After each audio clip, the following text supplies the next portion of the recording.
আসসালামু আলাইকুম দর্শক, সবাই কেমন আছেন? চলে এলাম নতুন আরেকটি রেসিপি নিয়ে। আজকে আপনাদের করে দেখাবো খুবই মজাদার চিকেন খিচুড়ি। কুরবানি ঈদের পরে যারা বিফ কিংবা মাটন খেতে খেতে হাঁপিয়ে গিয়েছেন তাদের জন্য আজকের এই রেসিপিটি। এখানে আমি ফার্মের মুরগি নিয়েছি, 1.5 কেজি ওজনের ফার্মের মুরগির অর্ধেকটা নিয়েছি। আপনারা চাইলে দেশি কিংবা কক মুরগি দিয়েও রান্না করতে পারেন। আর নিয়েছি কয়েক টুকরো আলু। আমি ছোট সাইজের আলুকে হাফ করে কেটে নিয়েছি। প্রথমে একটা পাতিলে দিয়ে দিলাম 4 টেবিল চামচ সয়াবিন তেল, দিচ্ছি সামান্য গরম মশলা, দিচ্ছি পেঁয়াজ, 3টি মাঝারি সাইজের পেঁয়াজ কুচি। তো চুলার আঁচ মিডিয়াম হিটে রেখে পেঁয়াজকে খুব ভালোভাবে বেরেস্তার মতো করে ভেজে নিব। প্রথমে আমি মুরগিটা রান্না করব। দিচ্ছি আদা রসুনের পেস্ট 1.5 টেবিল চামচের মতো একসাথে মিশিয়ে নেওয়া। দিচ্ছি লবণ স্বাদ মতো।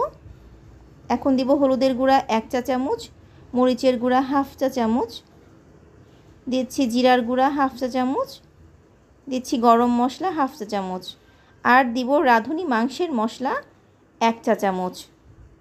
সামান্য পানি দিয়ে মশলাটি খুব ভালোভাবে কষিয়ে নিচ্ছি।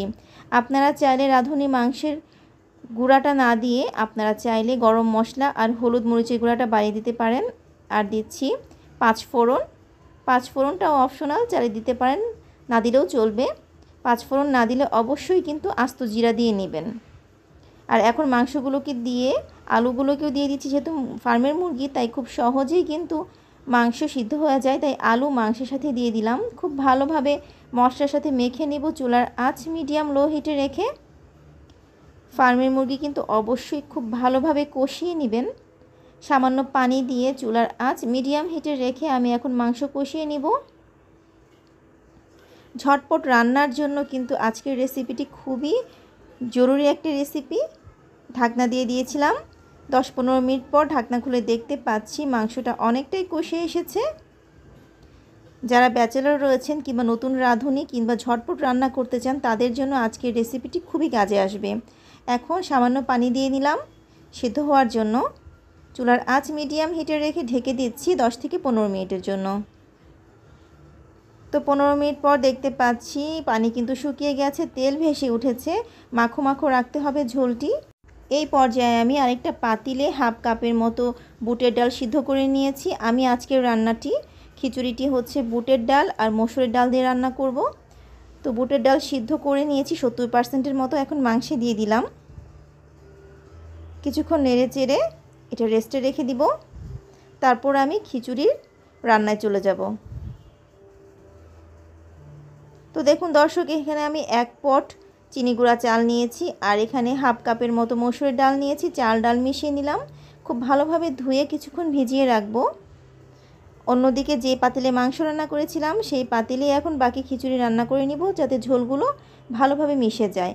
তেল দিয়ে দিয়েছি সামান্য পরিমাণ। এখন তেলে চালটা ভেজে নিব। আর কোনো মশলা দেওয়ার দরকার নেই, যেহেতু আমি মাংস রান্নায় যথেষ্ট পরিমাণ মশলা দিয়ে নিয়েছি। আর অবশ্যই যখন চিকেন খিচুড়ি রান্না করবেন মাংসে কিন্তু মশলার পরিমাণটা একটু বেশি দিবেন আর ঝোলটা কিন্তু শুকিয়ে ফেলবেন। তাহলে যখন মিশানো হবে রান্নাটা খেতে দারুণ লাগবে। খুব ভালোভাবে চুলার আঁচ মিডিয়াম হিটে রেখে চালটা ভেজে নিচ্ছি। এই পর্যায়ে আমি 1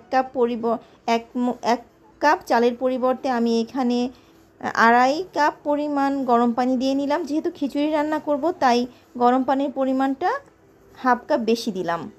নর্মালি পোলাও বা বিরিয়ানি রান্না করার সময় আপনারা কিন্তু যে পরিমাণ চাল দিবেন তার ডাবল পরিমাণ পানি দিবেন। যেহেতু খিচুড়ি হবে একটু মাখো মাখো হবে, এই জন্য আমি হাফ কাপ পরিমাণ পানি বেশি দিয়েছি। এখন মাংসগুলোকে চালটা যখন ফুটে আসবে ঠিক সেই পর্যায়ে মিশিয়ে দিবেন। সম্পূর্ণ ফুটে গেলে কিন্তু মাংস মেশাতে গেলে খেতে ভালো লাগবে না। খুব ভালোভাবে মাংস আর চালের মিশ্রণটা হবে না, তাই চালটা মিশিয়ে নিচ্ছি মাংসের সাথে। আর এরকম করে ঢাকনা দিয়ে রেখে দিয়েছিলাম যতক্ষণ না পানি শুকিয়ে চালটা সিদ্ধ হয়ে গেছে। চুলার আঁচ মিডিয়াম লো হিটে রেখেছিলাম। তো দেখুন দর্শক, পানি কিন্তু শুকিয়ে গেছে আর চালটাও কিন্তু প্রায় 80%-এর মতো চাল ডাল সিদ্ধ হয়ে গেছে। ঠিক এই পর্যায়ে আমি সম্পূর্ণ অংশ ভালোভাবে মিশিয়ে নিচ্ছি আর সমান করে 2টা কাঁচামরিচ দিয়ে নিলাম। ঝালটা আপনারা আপনাদের ইচ্ছে মতো দিবেন। আর দিয়ে দিচ্ছি ঘি। আমি এখানে 1 চা চামচ পরিমাণ ঘি দিচ্ছি, একটু দারুণ স্মেল আসবে এর জন্য। তারপর ঘি দিয়ে খুব ভালোভাবে নেড়ে চেড়ে আমি এটা দমে রেখে দিব প্রায় 15 থেকে 20 মিনিটের মতো। চুলার আঁচ একদম লো করে দিয়ে রেখে দিচ্ছি। তো দেখুন দর্শক, আমি কিন্তু খুব ভালোভাবে মিশিয়ে নিচ্ছি। চালগুলো কিন্তু অবশ্যই সমান করে দিবেন, তাহলে সিদ্ধটা খুব প্রপারভাবে হবে। সকালবেলা কিংবা দুপুরের লাঞ্চে কিন্তু আপনারা এই খিচুড়িটি ঝটপট রান্না করে ফেলতে পারবেন। একদম রেস্টুরেন্টের স্বাদে খুবই মজাদার একটা খিচুড়ি হয়। তো ঢেকে দিয়েছিলাম। দেখুন দর্শক, কি চমৎকারভাবেই হয়ে গেল আমার মাখো মাখো গরম গরম চিকেন খিচুড়ি। আপনারা বাসায় অবশ্যই ট্রাই করবেন, আর কেমন হলো কমেন্ট করে জানাবেন। সবাইকে অসংখ্য ধন্যবাদ।